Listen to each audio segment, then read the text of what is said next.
สวัสดีค่ะคลิปนี้มาชวนทำมัฟฟินบลูเบอรี่ครัมเบิลค่ะสูตรมัฟฟินง่ายๆวิธีการทำไม่ยุ่งยากรสชาติเปรี้ยวอมหวานใครชอบสูตรเค้กง่ายๆแบบนี้ไปดูวิธีทำกันเลยค่ะเริ่มจากขั้นตอนแรกมาทำแยมบลูเบอรี่ก่อนใส่บลูเบอรี่แช่แข็งลงไปตามด้วยน้ำตาลทรายและเกลือเล็กน้อยจากนั้นเปิดไฟอ่อนต้มไปเรื่อยๆจนกระทั่งน้ำตาลทรายละลายเดือดต้มต่อจนกระทั่งบลูเบอรี่เริ่มนิ่มใช้ไม้พายช่วยบดบลูเบอรี่ให้เละจะได้เป็นเนื้อแยมจากบดแค่พอหยาบค่ะจากนั้นปิดไฟพักไว้ให้เย็นขั้นตอนต่อไปเรามาเตรียมแป้งค่ะ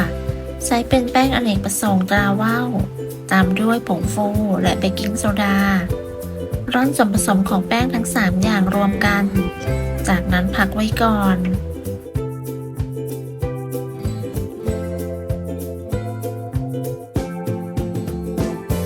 ต่อไปมาทำครัมเบิล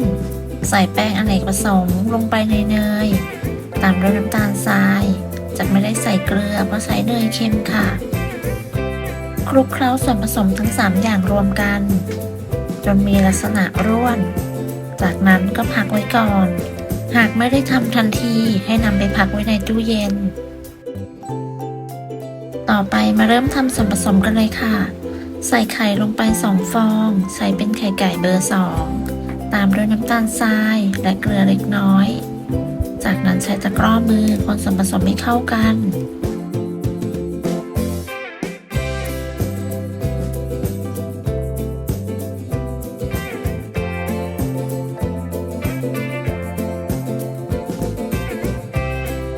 คนจนเข้ากันดีแล้วต่อไปให้เราใส่โยเกิร์ต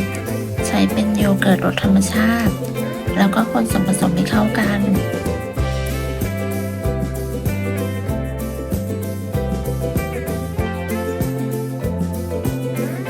ต่อไปใส่น้ำมันจะใช้เป็นน้ำมันรำข้าวค่ะตามด้วยเนยละลายจะใช้เป็นเนยละลายรสเค็มเติมกลิ่นวานิลลาลงไปเพื่อเพิ่มความหอมจากนั้นใช้ตะกร้อมือคนส่วนผสมให้เข้ากัน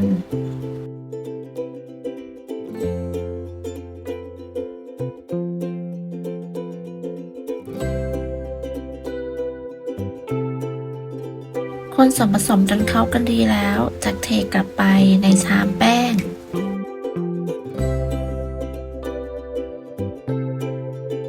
จากนั้นใช้ตะกร้อมือคนส่วนผสมให้เข้ากัน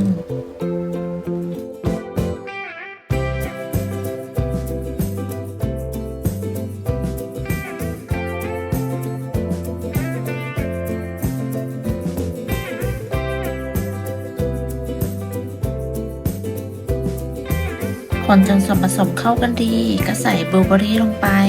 จะใช้บลูเบอรี่แช่แข็งเพื่อนๆสามารถใช้บลูเบอรี่สดก็ได้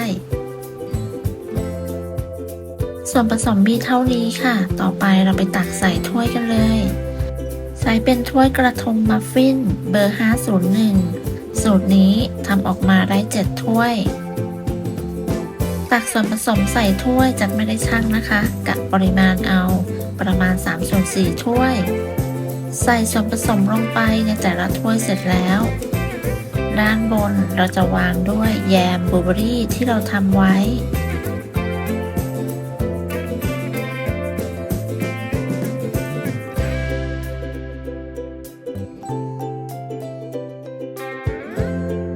แยมบลูเบอรี่ที่ทำไว้จะนำมาใส่ถุงบีบตัดปลายถุงเรานำไปบีบลงบนส่วนผสมของมัฟฟินบีบลงไปแบบนี้ทั้ง7ถ้วยเลยค่ะ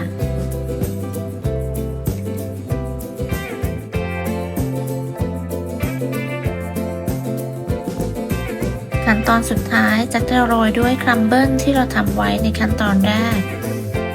หากเพื่อนๆคนไหนเจอปัญหาครัมเบิลละลายกลายเป็นสีคล้ำวิธีแก้ให้เราโรยครัมเบิล5 นาทีก่อนนำเค้กออกจากเตา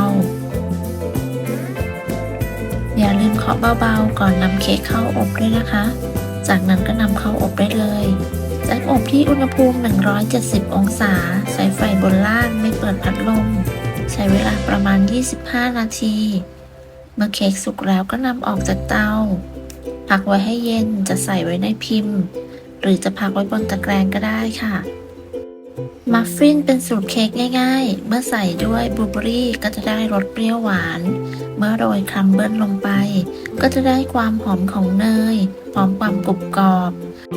ใครชอบสูตรเค้กง่ายๆแบบนี้ลองทำดูเลยค่ะ